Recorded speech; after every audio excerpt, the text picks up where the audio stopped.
featuring your distinguished host and certified financial planner, Bart Zandbergen. Welcome to the Zandbergen Report, a showcase for wealth strategies and investment wisdom for our evolving world. We have in studio today, as usual, Paul, our fearless producer. Yes. Biting my fingernails as we cut this one close today. Close. And, of course, my trusty partner, Letitia Burbaum. I keep you on your toes.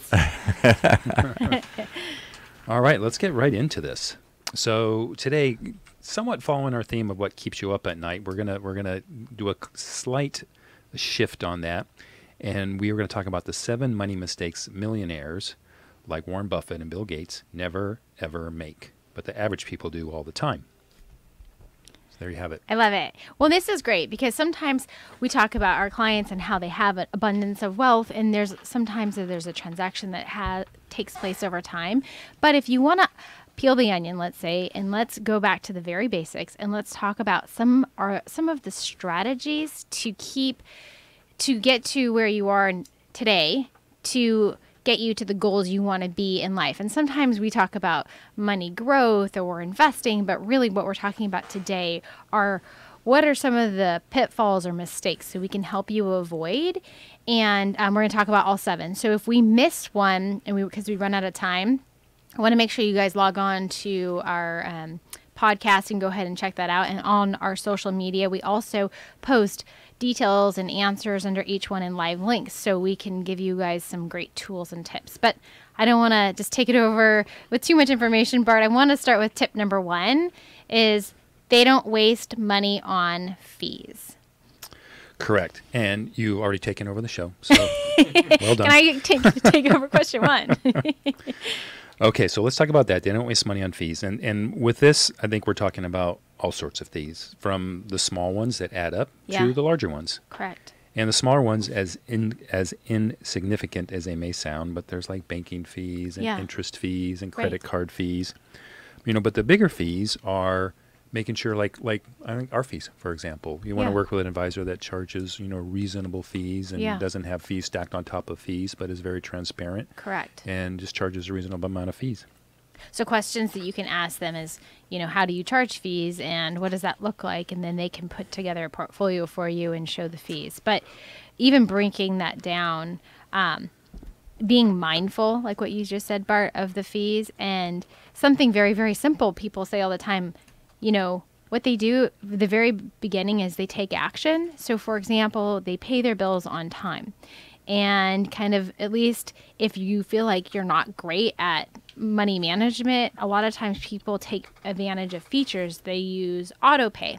So maybe they know that they're going to get busy, and maybe they're a family and they have young children and like, man, I don't know how I'm going to handle all this. When do I have time to take care of it? A lot of times people put things on auto pay and then it automatically is taken care of. So then on a monthly basis, you're able to track your expenses and you're avoiding fees and late penalties and miscellaneous fees just because you're not taking care of it. So you can, even on your credit cards, you can set it up saying, I want to pay the minimum fee, and then you can pay the additional amount, whatever you choose at that time. But at least you never get a late fee, which is great. Which I know would make you lose your mind. I know. I hate fees. You lose your mind. I don't like fees, and I don't want our clients to have fees, and I talk about that all the time. So I also want to make a comment real quickly that some of these may seem like super simple and maybe even insignificant, but if Warren Buffett and Bill Gates, if it's important to them, I think it's important for us and important for our listeners. Well, let's talk about it, just adding another element to it. I have experienced so many CEOs and owners of companies, and they're running these large companies or even family companies that are very successful, and what they're good at might not necessarily be in the cash flow or the cash management, and maybe they've outsourced that to a third party to pay their bills in their behalf. But being aware of what's going on and having your finger on the throttle and understanding where the cash flow is and just seeing that and checking in is so critical. So it depends on what stage you're at. It's really still important to understand the cash flow. And also, we've said this before in another show, what's important and what's needed and required and what's extra and nice to have. So sometimes being aware of that. Sure. Let's go on to point number 2. Okay. They don't ignore their credit score. And you would think someone like the really, really wealthy, they wouldn't even have to pay attention to that. But it is important. And tell us why, Letitia. Okay, so if we're going to use point number 2, don't ignore your credit score, going back to point number 1. So let's just pretend that you just got busy and you missed a mortgage payment. And then you got a late payment and you're like, fine, whatever. I just paid it the next month. Well, what that ends up doing is it can potentially lower your credit score. And your credit score is like, for adults, it's like your report card that sticks with you for life. And over time it evolves and changes. But if you make one little mistake, that thing can stick there and be on your blemish on your report card for 7 years. So, and then eventually just falls off, but it lowers your score. So scores might range anywhere from, let's say, 620 to 850, 890, something depending on the scoring agency. But these credit scores end up determining how much money you're going to pay on interest. And so, for example, if you're going to buy a home, they say APR all the time, annual percentage rate. And so if you have a low score, say you made a couple mistakes, had a couple late payments, you have a low score. So say you're 640. Well, at 640, a loan company might not necessarily give you a loan. And if they do, they're going to charge you a higher rate. And how they do that is they increase your interest rate that they charge you, that APR, because they're looking at you as you could potentially be a credit risk to them. So me being very numbers driven, I created 2 different parts looking at me with his eyes wide open. Really? I always come with data and stats. This is how we work sometimes. But I'm going to give you 2 examples. So if you're going to buy a home, and just to keep the numbers very simple, this can be a $100,000 home, $1 million home, $10 million home, whatever that looks like. I'm just going to show you the numbers. So say someone who pays all of their bills on time, that has excellent scores, and say that their rating, say that someone has like a 760 or 750 credit score compared to someone that has, let's say, 650 credit score, they might get different interest rates. So I'm going to show you an example of 2 different examples. So I'm going to just pretend, for namesake, I'm going to pretend that I'm the person that has the lower score. I'm younger, I may have made some mistakes. And then Bart is the person who pays everything on time and has stellar credit, and he has a higher score. So I have a lower score. I have the 640, and I go to the mortgage broker and I say, okay, what's the interest rate that I get? And then they end up giving me a score of 4.45. Say, okay, great. That's my score. That's my interest rate. Yeah. And based on my score, and then I want to buy a house for $100,000. So what that actually says to me is, at the end of the day, I want to buy my home, and I'm going to have interest rate, and I'm doing it over a 30-year period of time, and let's say I'm going to have PMI, and there's little extra things that go into it, and we can go into that online. I can break it down and show you an example. But on a monthly or a total interest paid over 30 years, just the interest alone on that $100,000 home, I've paid $81,317 in interest on that, based on my interest rate of 4.45. So because I made a couple mistakes, I got a higher interest rate. Now Bart here is great. He pays everything off right away. He's doing really good. He has a higher score. His interest rate came in at 3.84%. Again, these are hypothetical numbers. I used today's rates, but these are hypothetical numbers. At the end of the day, the total interest, all things being the same, he bought a home, cost $100,000 at 3.84%. The total interest he paid over 30 years was $68,483. So at the end of the day, that's a substantial amount of money savings. And the interest rate difference is only like 0.6. Small. Yeah. It's really just small. Just over 0.5% difference. But thousands of dollars over time by money management. So and that was a $100,000 loan. Now take it, as times, if it was $1 million, add a couple zeros. Yeah. And it's a huge difference. And into the big picture, something small, I know that doesn't make sense, but like going back to not wasting your money on fees, in being late on things, it can be a compounding effect that can affect you over time. So there's that. That's an example. Okay. Let's go to number 3. This one is a little painful for me. They don't spend impulsively. And as I'm reading some of our notes here, Bill Gates has a $10 watch. Right. Bart, you're not wearing a $10 watch. No.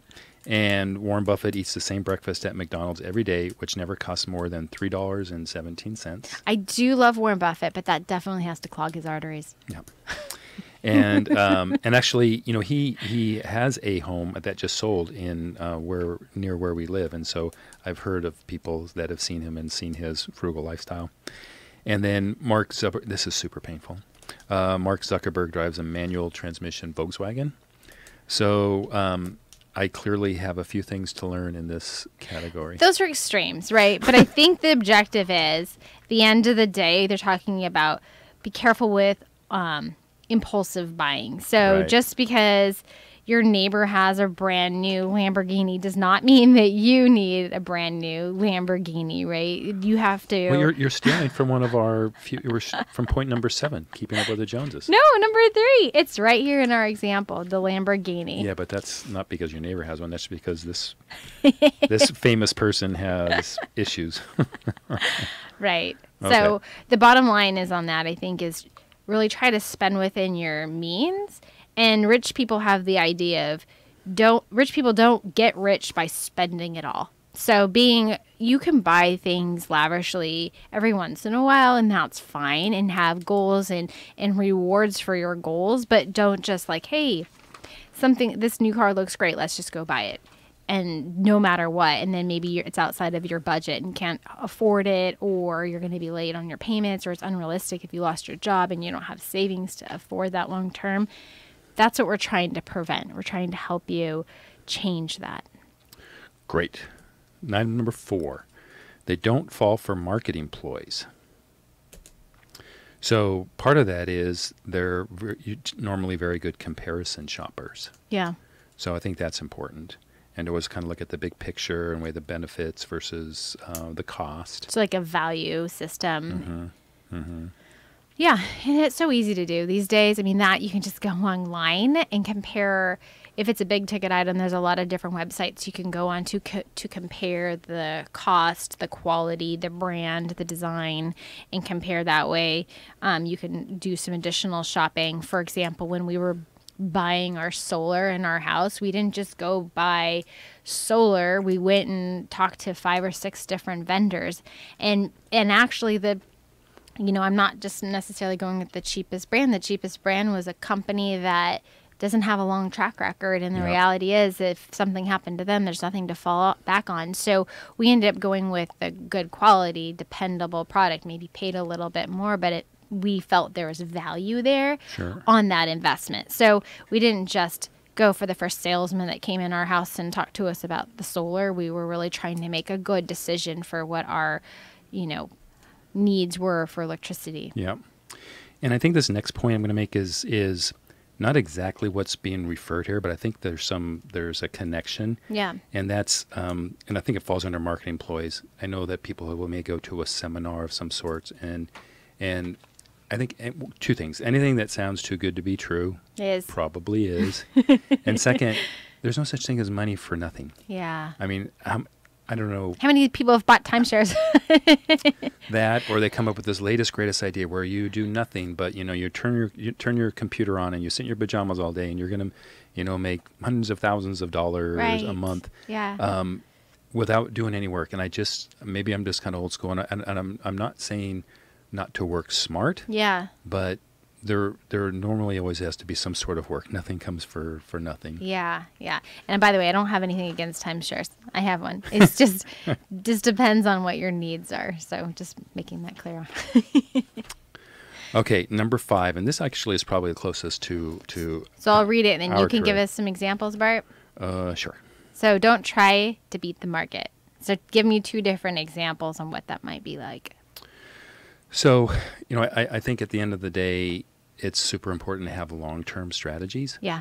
And I mean, we recently had some market volatility, and there are those that might have said, hey, this is too much, let's get out, we'll get back in when the market is quote unquote good. And we know how that normally works out is by the time you get back in the market, it's already recovered and then some, and then it's too late. So the average normal emotional investor buys high and sells low. Right. So a good example is if you sold everything in the end of December after the market went down, and then you turned around and said, okay, Tish, when do I get back in? When do I get back in? When do I get back in? And you wait, and you wait till now, you would have missed the 20%. Yeah, you would have missed 20%. Yeah. It's huge. Yeah. So, and so that is related to the same subject with trying to beat the market. So one is timing, getting in, getting out, but the other is overperforming or outperforming the market, and there are very few, if any, that can do that consistently. Right. I think. And tell me a duration of time when you're saying long-term, consistent, outperforming the market. So I think 10 years. I think that's a reasonable amount of time. And I think at the end, it's just all about having the correct diversification, realizing, and I think I mentioned this, it's one of my new terms, being comfortable with being uncomfortable. Yeah.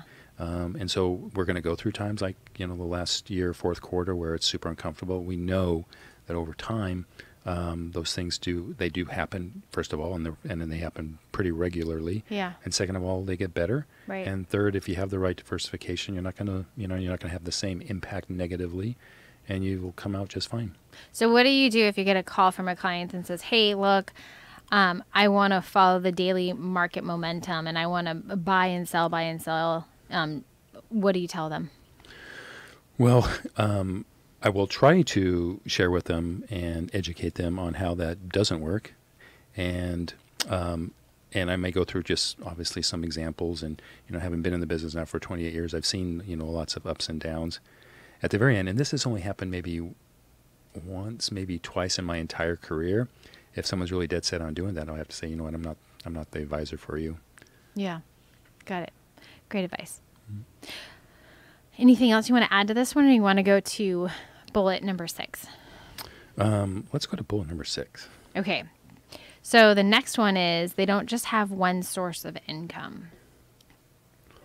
So, and I know that could mean different things. I think it depends on where you are kind of in your life, your career, your net worth. Mm-hmm. But for our clients, that most of them have a significant net worth, it means from an investment standpoint, income can come from different types of investments. Okay. It can come from preferred stock, and that would be dividend income. Mm-hmm. It could come from bonds, which are also dividends or interest. It could come from real estate. Mm-hmm. It could come from MLPs, master limited partnerships. So those are like oil type investments that are generating income. So I think it's really important to not only diversify the assets, but to diversify the type of income that comes from the different type of assets. That's perfect. So that's one. That's for example, our portfolio could potentially generate those different types of income streams for a client. So that's one way of an income bucket. Then, for example, you can have like your 9 to 5 or the business that you run. You can have income there as well. You can also, like, you have physical property, right? You can have multiple properties and have income streams there. So that's just some other examples of multiple income streams. Or 100%. So and I know you're even a bigger believer than I, but having real estate and multiple real estate properties, and that's a great income diversification. One thing that we have seen sometimes far too often is someone comes in that works for a big company, doesn't even have to be a big Fortune 500 company, but all of their income comes obviously from the company they work at. Yeah. Their 401k is full of their company stock. Right. Sometimes their spouse works for the same company or are in the same industry. Mm-hmm. That's a little dangerous. Right. And we've seen the Enrons, we've seen those type of things where they lose it all at once, and then they're now like, what happens? I mean, that happened to my family. lost a ton of money in Enron. So you don't know, but everyone's affected. So that's why like I am a big proponent of diversification, and your income stream is also important to diversify and have extra I even like passive income. Personally, I make sure that my husband and I, we sit down, we talk about what are our long-term goals, where do we want to be, and being able to get to our goals through different income streams to be able to meet our long-term lifetime goals. 100%. Okay, here we're at number 7. Last one. Yay! All right. And lastly, the super wealthy, they don't keep up with the Joneses. So tell us about that. So 78% of Americans actually live paycheck to paycheck. And so, again, that might not necessarily be all of our clients, but you would be surprised at the end of the day how many people I have seen. It doesn't necessarily matter your net worth and your cash flow. If you are spending everything that you're making and you're not saving anything and you're trying to keep up with the Jones and buy the latest and greatest thing, and you're buying things you can't actually afford based on a lifestyle you want to live, then if something were to happen and then you lost your job or you got divorced, these things happen, or a company goes under and has to file bankruptcy and your financial situation changes, you don't have anything to live. You don't have any extra cash flow trying to keep up with the Joneses. It ends up affecting you at the end of the day. I mean, this is an age-old cliche or saying, if you will. Yeah. And I think it's different. It's relatable, different in different areas across the country. Yeah. I mean, I think where we live, it's a big thing. Yeah. And I know, just kind of separately yet related, trying to teach our kids to not fall into that same category. Yes. I mean, my 3-year-old walks around with a toy iPhone, and she's bananas about it. Yeah. So my daughter too. They walk around and they have a phone to their ear. Like, wait, you don't need to have. That's crazy. Right? Yeah. It's expensive. Yeah. And so, all right. Anything else you want to say before we kind of close up this subject? Well, I think that sometimes this topic might be boring and might not be that exciting to people, but at the end of the day is how you manage your money happens in a lot of different ways. It's not just us, the money managers, that manage it. It's all the different elements to get you there. So sometimes people ask, like, even if they have a dream and they want to get to the end goal and say, okay, I want to have X amount of dollars, I want to have this type of lifestyle. Well, and they don't know how to get there. Maybe they didn't learn that from their parents, or they didn't learn that in school, and they want to figure out what that looks like. There's so many amazing resources out there, but these are some fundamental tips of basically saving money, living within your means, paying yourself first. We didn't even talk about that. Yeah. But paying yourself first and spending, what you have, and being able to allow yourself to continue to let your financial wealth grow, then, slowly and surely you'll get to where you want to be. But if you overspend, or you're absorbed with bank fees, or you make too many mistakes and you have a high credit or low credit score that affects your interest rate, all these things can compound, and it's just a domino effect. So some great tools to kind of either help you make a change. It's not too late to make a change today and get you to the direction you want to be. Or maybe you're incredibly wealthy and you want to teach your children that you're going to be passing it on to, saying, hey, these are some great steps to be able to get you to make really good financial decisions in your life and good financial habits.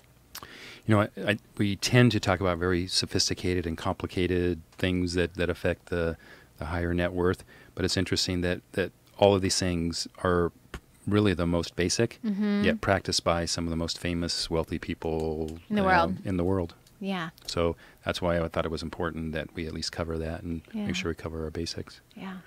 All right. We're about ready to close up. You want to tell everybody how to reach us, how to get a hold of us, where to find us? So funny. So we have a podcast. It's Zandbergen Report, Wealth Strategies and Investment Wisdom.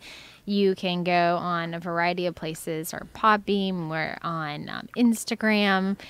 Bart, you want to give iHeartRadio? Do you want to give them the URL?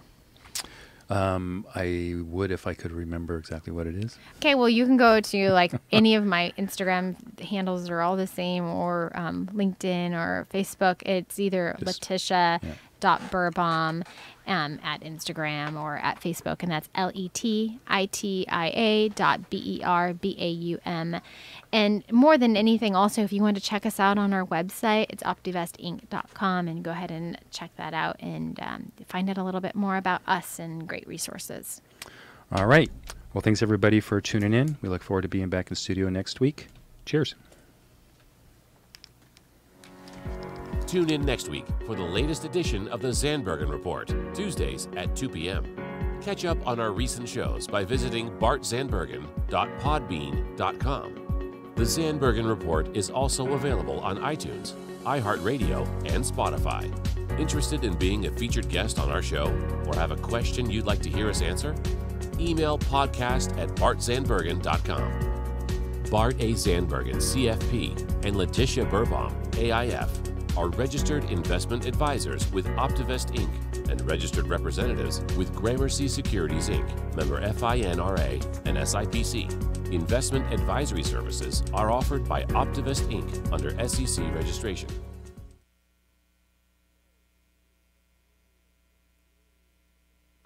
Let's face it, not all company challenges are the same, which is why strategic market intelligence can help identify the actionable information you need to be more competitive. Gain a better understanding of your brand, competition, best prospects, or new product opportunities to generate greater revenues in 2015. Call 949-357-9547 or visit www.strategicmarketintelligence.com.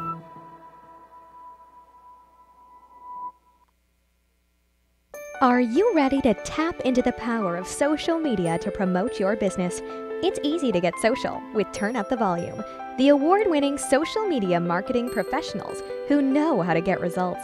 Drive web traffic, boost sales. Get social today. Visit www.turnupthevolume.com. That's turnupthevolume.com.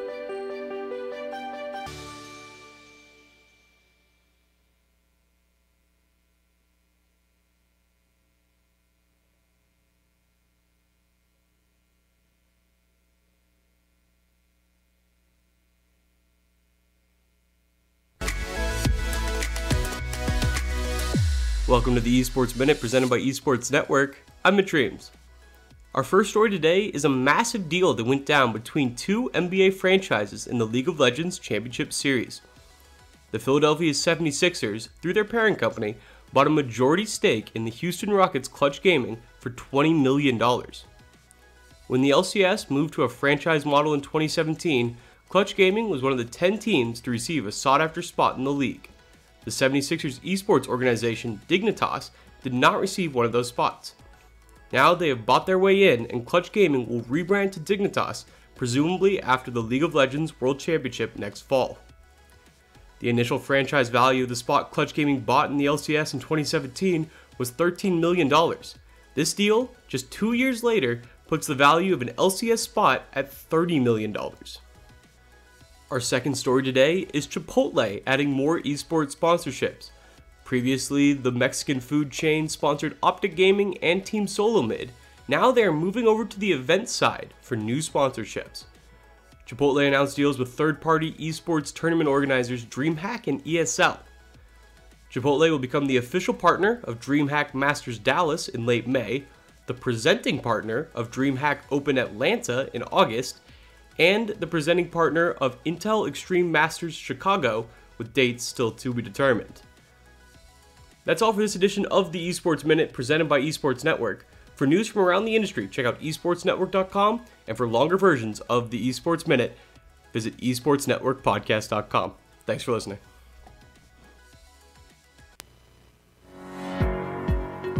Welcome to the Zandbergen Report, where wealth strategies and investment wisdom collide, featuring your distinguished host and certified financial planner, Bart Zandbergen.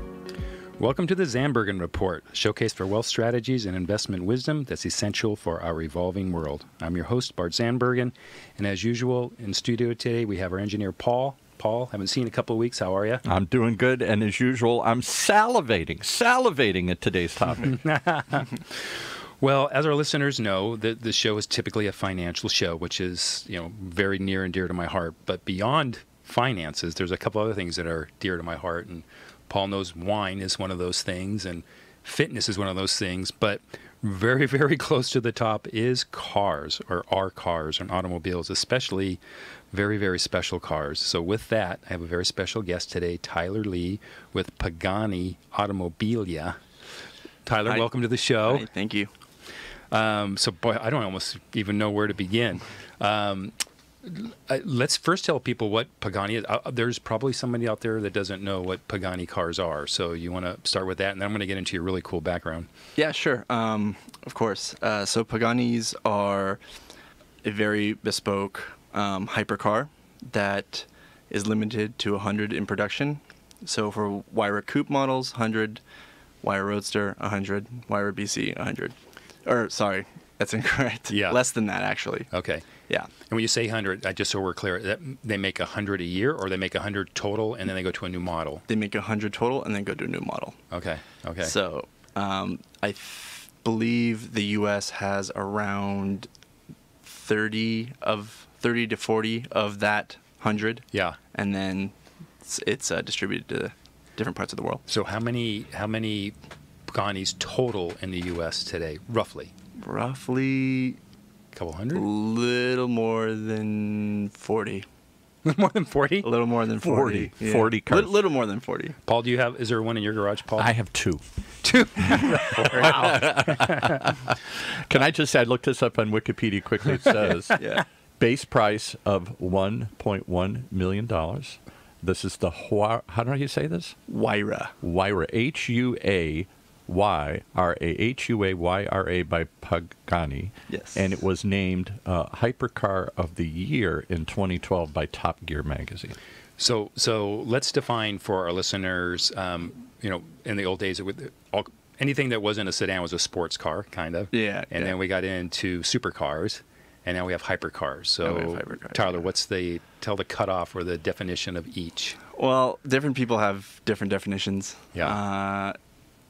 So it kind of goes back and forth. But for me, a supercar is high horsepower, a lot of modern technology, modern materials, but the price point and the production numbers are the price point is lower, like less than $1 million. Okay. And the production numbers are a lot higher. Okay. Hypercars are typically very limited in production. Yeah. The absolute best materials, absolute best craftsmanship.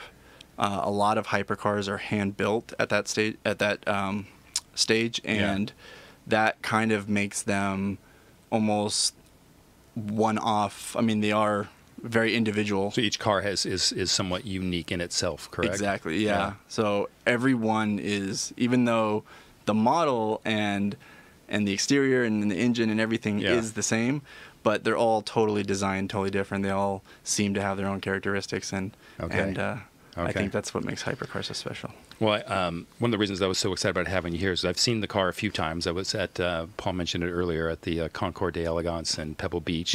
Yes, saw one there. We were out there. And then I saw you at the airport hangar show a couple of months ago that Colin was doing, our mutual friend.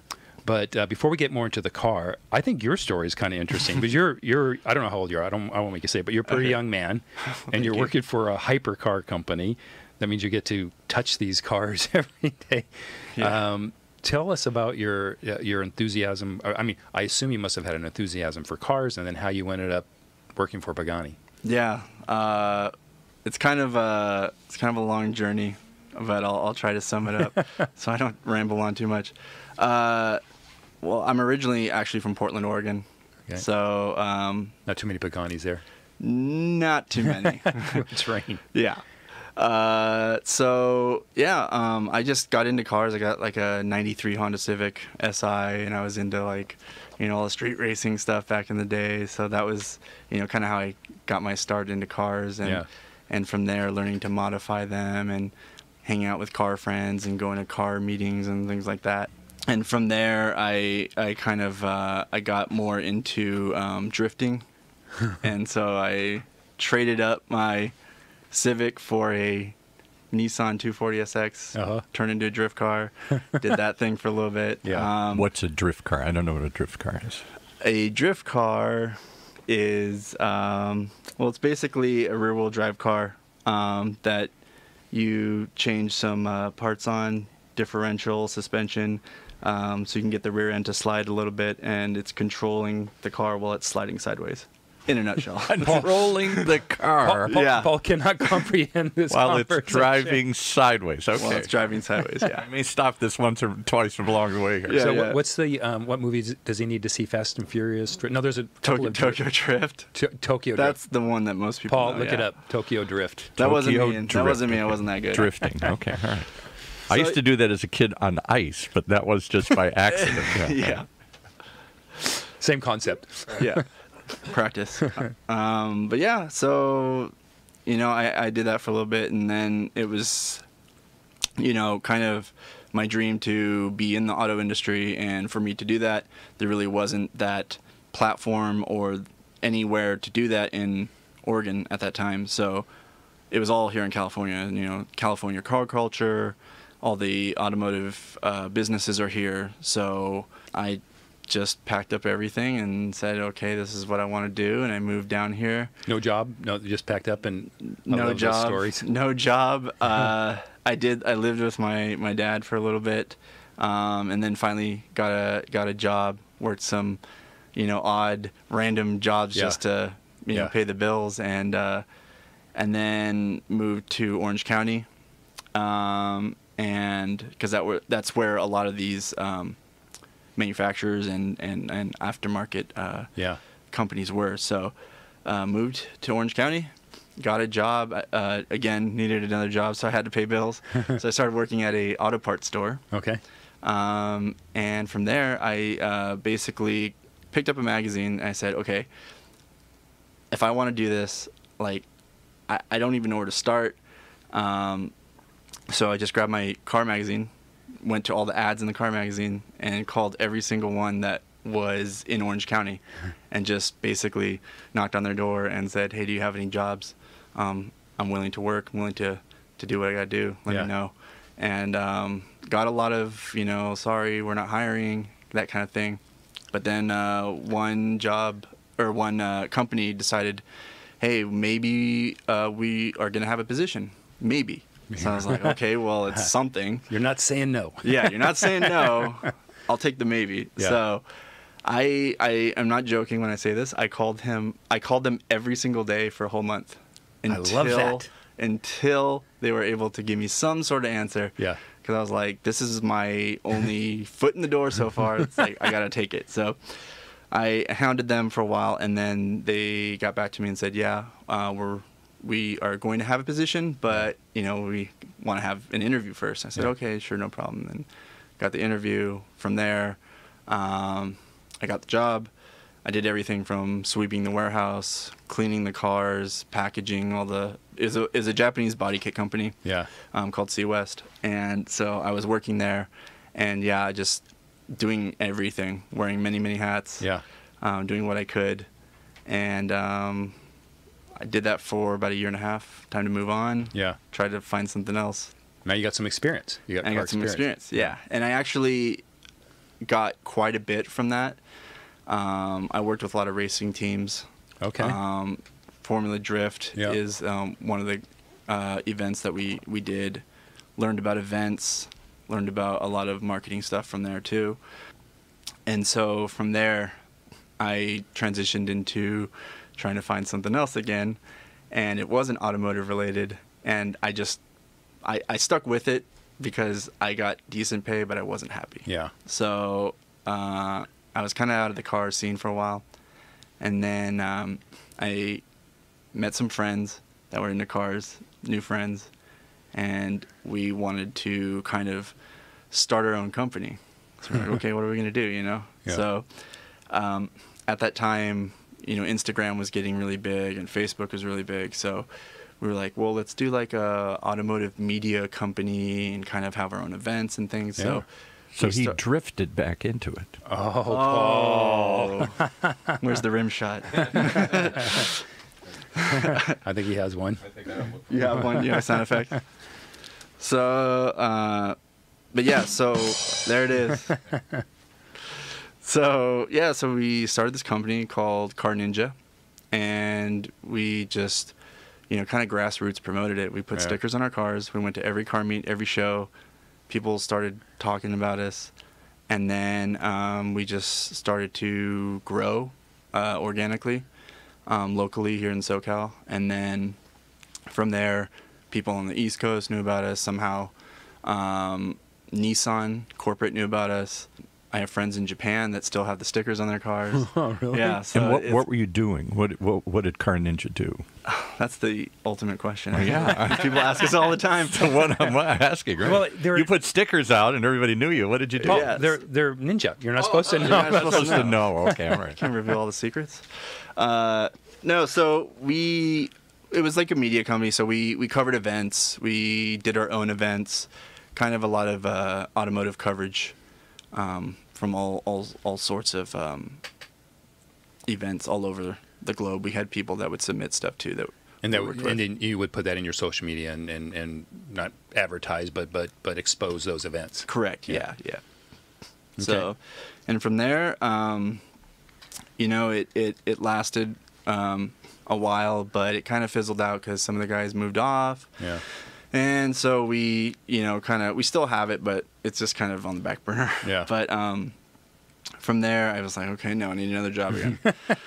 So through that, I met a lot of good people that I networked with, and one of them gave me a job at Irvine BMW. I worked there for about a year and a half, maybe a year. And sales?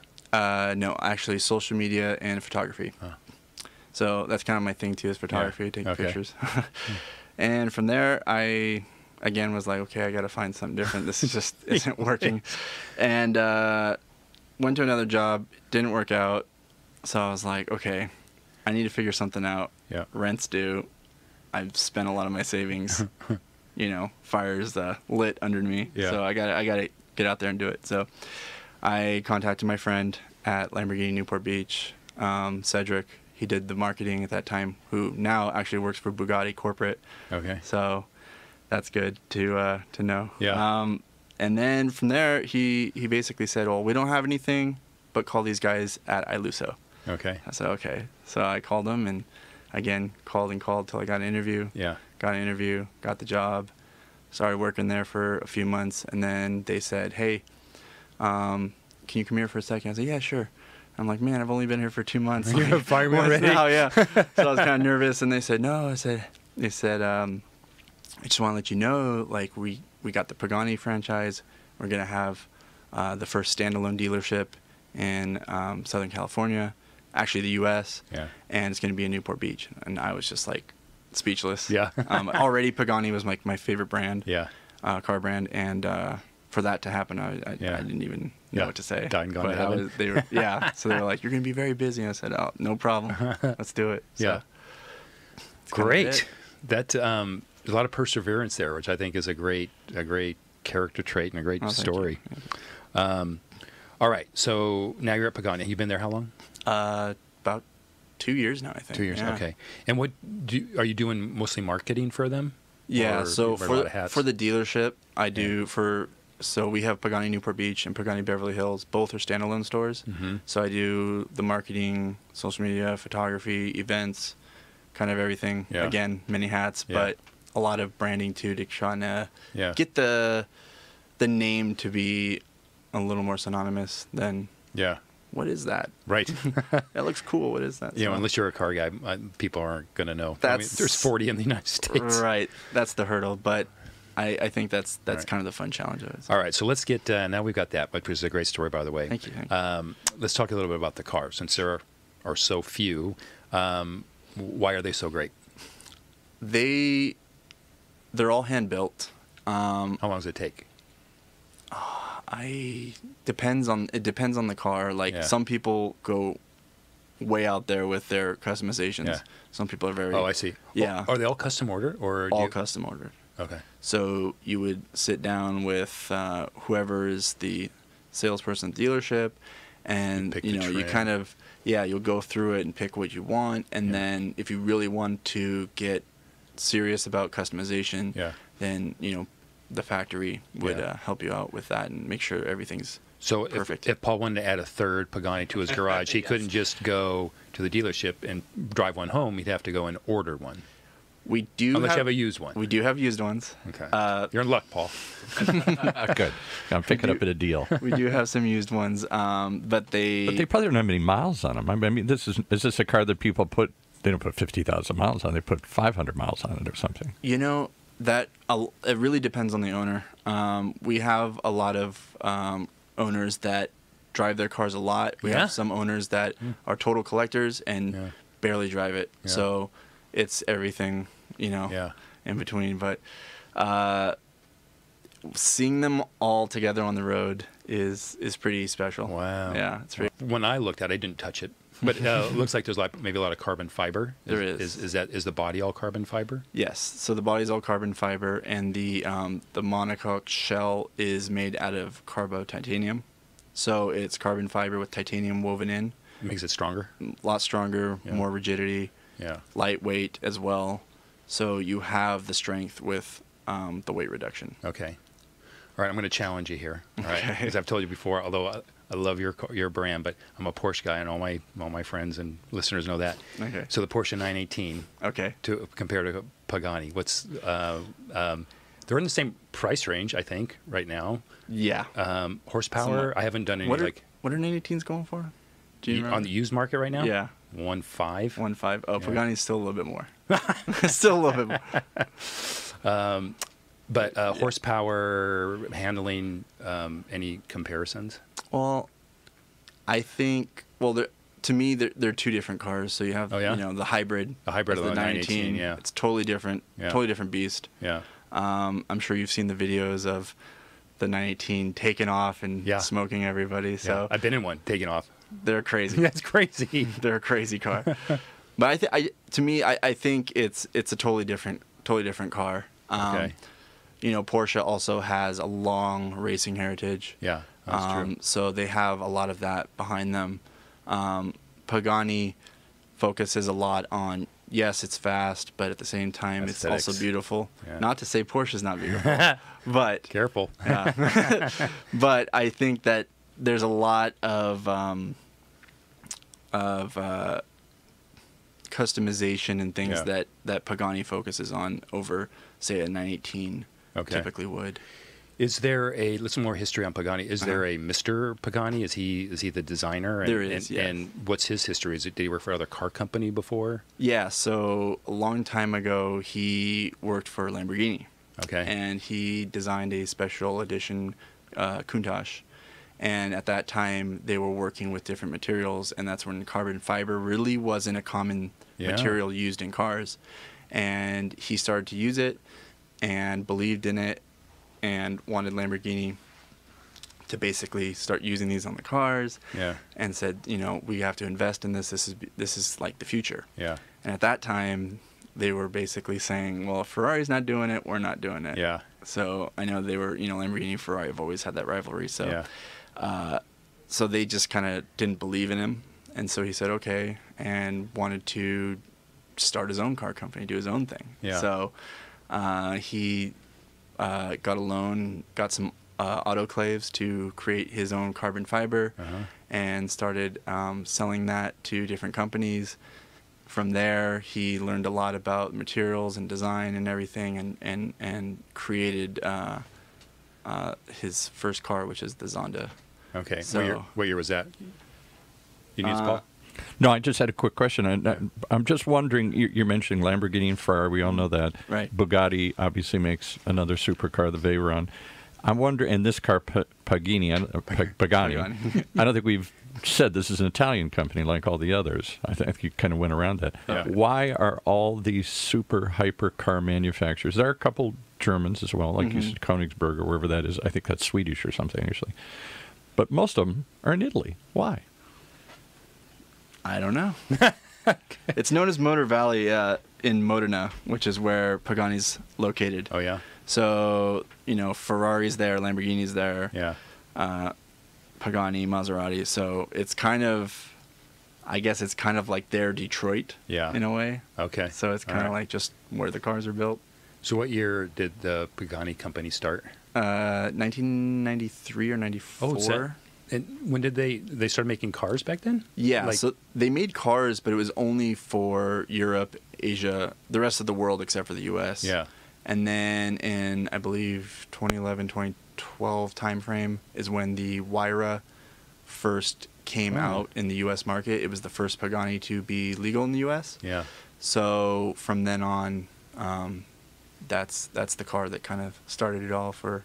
So I thought it was much more recent. I've only been exposed to them in the last few years, so I didn't realize they went back that far. Yeah. When you said Countach, I was thinking back.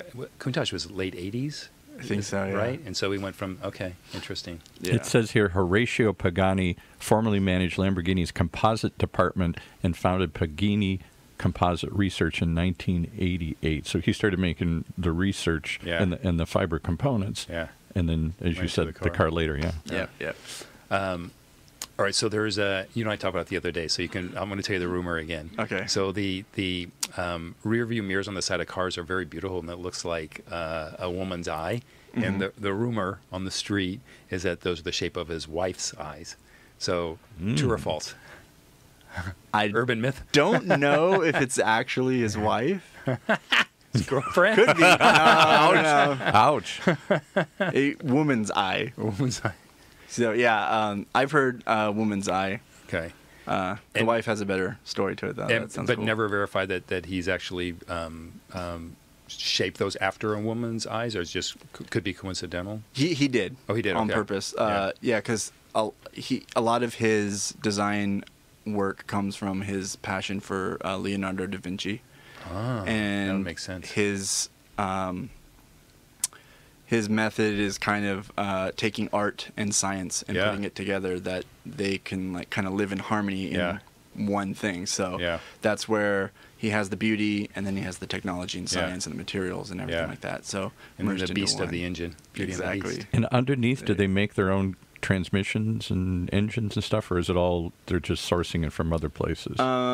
Yeah, they don't do any in-house engine building. All that's done through AMG with their partnership with Mercedes AMG, and only a few technicians, and one is actually quite famous for making the engine. But there's actually a division at AMG that's only for the Pagani engine.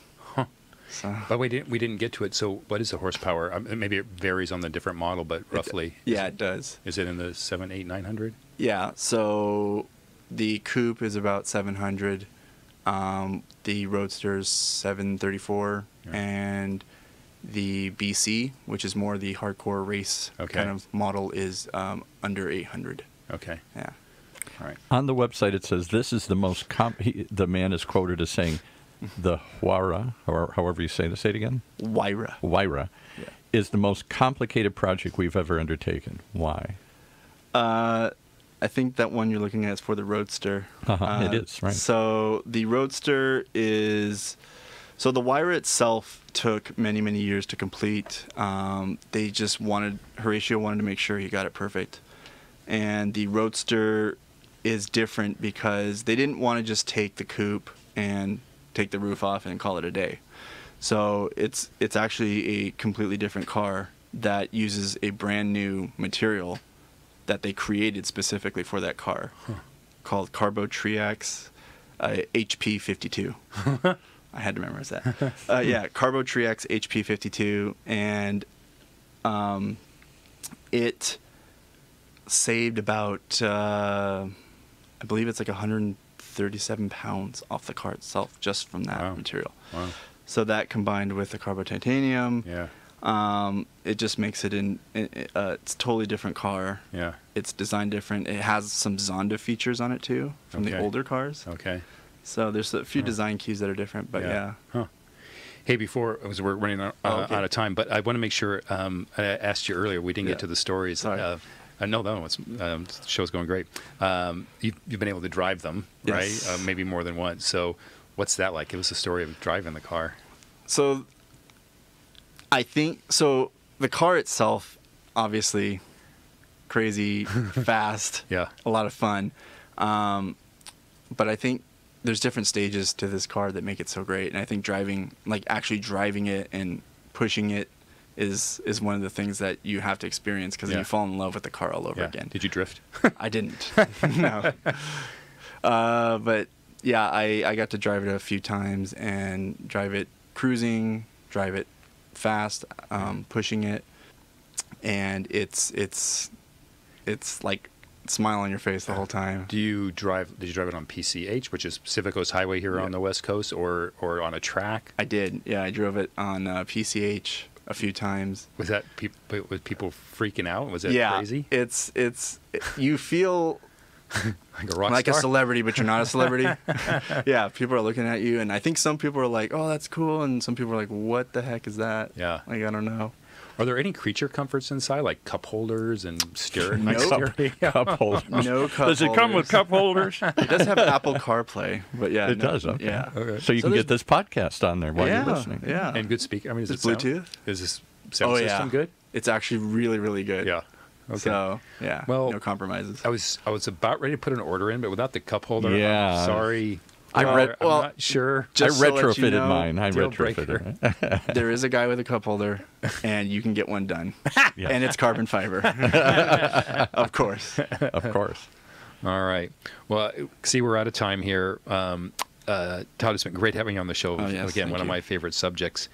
And what I like to ask all my guests before they go is, we call it the final thought question. Mm-hmm. So if you could share with the listeners in your long tenured career in the automobile industry, your ultimate lesson learned. Ultimate lesson learned, I would have to say, and I tell people this today too, don't burn bridges, especially in the automotive industry. A lot of people think it's really huge. It's not. Yeah. And everybody knows everybody. So just be cordial. Just be cool. Yeah. We're all in it together. You know, automotive industries was one big family. So you know, families fight, but you know, at the end of the day, it's not worth it sometimes, and you never know who you're going to need later on. Yeah. So. Well, you know what? That's a great lesson, regardless of the industry. I'm sure it's true in the auto, but you're right. It applies everywhere. Well, thanks a lot. Thanks for being a good sport and for sharing your story. Where can we go see one? Give us the plug for the dealerships. There's two of them now here? Yes. So Newport Beach, Pagani Newport Beach, 600 West Coast Highway. Pagani. Pagani. Yeah. Newport Beach. It's right over there on Pacific Coast Highway. Can I just walk in and drool, or do I have to be vetted first to come in and see the car, touch the car? You can walk in and drool. Yeah, we allow that. No touching, though. No touching. Yeah. No touching. So we have, the dealership in Newport, and then Beverly Hills is a 207, 209 South Robertson Boulevard, just down the street from Wilshire. And that's our newest dealership. And that showroom has more of our Paganis. It's a little bit bigger of a showroom, so it makes sense. But those are our two standalone dealerships. And we also have a service center here in Orange County. So I was going to say, where do you get the things worked on? You can't take it down to Firestone or something. No, definitely not. No, so yeah, we have one of the only service centers as well in the U.S. So. All right. Thanks again, Tyler. Thanks again for everyone who has turned in. We look forward to being back in studio next week. Cheers. Thank you. Tune in next week for the latest edition of the Zandbergen Report, Tuesdays at 2 p.m. Catch up on our recent shows by visiting bartzandbergen.podbean.com. The Zandbergen Report is also available on iTunes, iHeartRadio, and Spotify. Interested in being a featured guest on our show, or have a question you'd like to hear us answer? Email podcast@bartzandbergen.com. Bart A. Zandbergen, CFP, and Letitia Burbaum, AIF, are registered investment advisors with Optivest Inc. and registered representatives with Gramercy Securities Inc., member FINRA and SIPC. Investment advisory services are offered by Optivest Inc. under SEC registration.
CBS News on the Hour.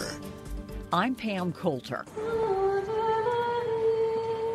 For the second night in a row, hundreds gathered to sing and pray near the fire-gutted Notre Dame Cathedral in Paris.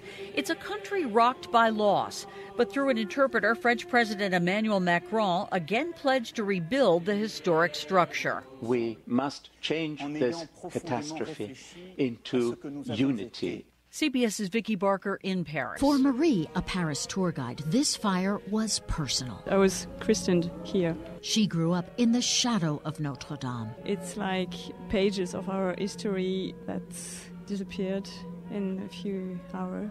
As she watched it burn, she says she prayed. And in fact, Parisians have been spared the worst. Though the spire and roof were destroyed, the bell towers and main structure are still standing. In this Holy Week, Parisians will have to take their miracles where they find them. Vicki Barker, CBS News, Paris. Students are leaving classes after a potential threat triggered a lockdown at Columbine High School and other Denver area schools. Authorities looking for an 18-year-old white female. Jefferson County Sheriff spokesman Mike Taplin. Last night, Sol Pius traveled here to Colorado, and she made threats to commit an act of violence in this area. She is armed and considered to be extremely dangerous. Congressional Democrats looking for more documents from the Trump administration. The chairs of the House Judiciary Committee and two of its subcommittees want acting Homeland Security Secretary Kevin McAleenan to turn over any information related to a pardon supposedly offered to him by the president. Recent reports quoted Mr. Trump earlier this month as saying he'd pardon McAleenan if he went to jail for denying the entry of migrants into this country. A letter by the chairs to McAleenan states they also want him to be available along with other Homeland Security personnel for testimony on Capitol Hill. Bill Rakoff, CBS News, Washington. Actress Lori Loughlin and her husband are among more than a dozen parents fighting charges in the college admissions bribery scandal. They entered pleas of not guilty yesterday. CBS's Don Daler says some of the children may have been in on the cheating. Although prosecutors say many of the children were not aware of what their parents were allegedly doing, some court documents suggest that some of them were aware. In some cases, children were allegedly either on the email strings or they took part in conference calls between their parents and the alleged mastermind of this scandal. Stocks gained ground on Wall Street today. The Dow was up 67 points. NASDAQ rose 24. This is CBS News. CBS News Radio, honored with the prestigious Edward R. Murrow Award for Overall Excellence. Original reporting, right here on CBS News Radio.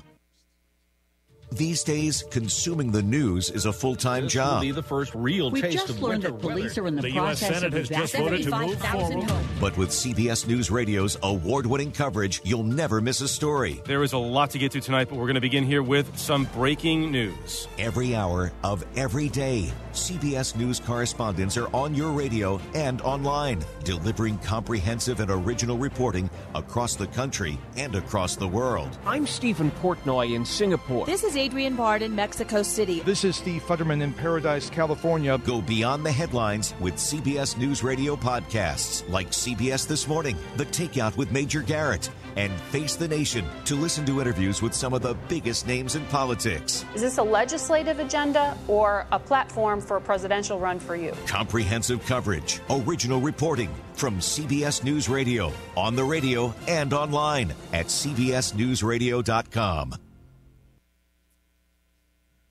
The expanding measles outbreak has a lot of people wondering about their own vaccinations. Measles vaccines became available in 1963. If you got the standard 2 doses of MMR vaccine after 1967, then you should be protected for life. But what if you only got 1 dose? Over 90% of people are protected with a single dose. The CDC's Dr. Amanda Cohn says most people born before 1957 are thought to have been infected naturally with the virus through measles outbreaks, so they're okay. Doctors can check a patient's immunity levels with a blood test to detect antibodies that fight measles if necessary. Sabrina Cupid for CBS News, Atlanta. Bill Cosby's none too happy with his insurance company. He says AIG is settling another accuser's lawsuit without his permission a week before he was scheduled to be deposed in the case. He says he can prove he was in New York during the alleged 2008 encounter with 18-year-old Chloe Goines at the Playboy Mansion in L.A. She says he drugged and molested her. Pam Coulter, CBS News.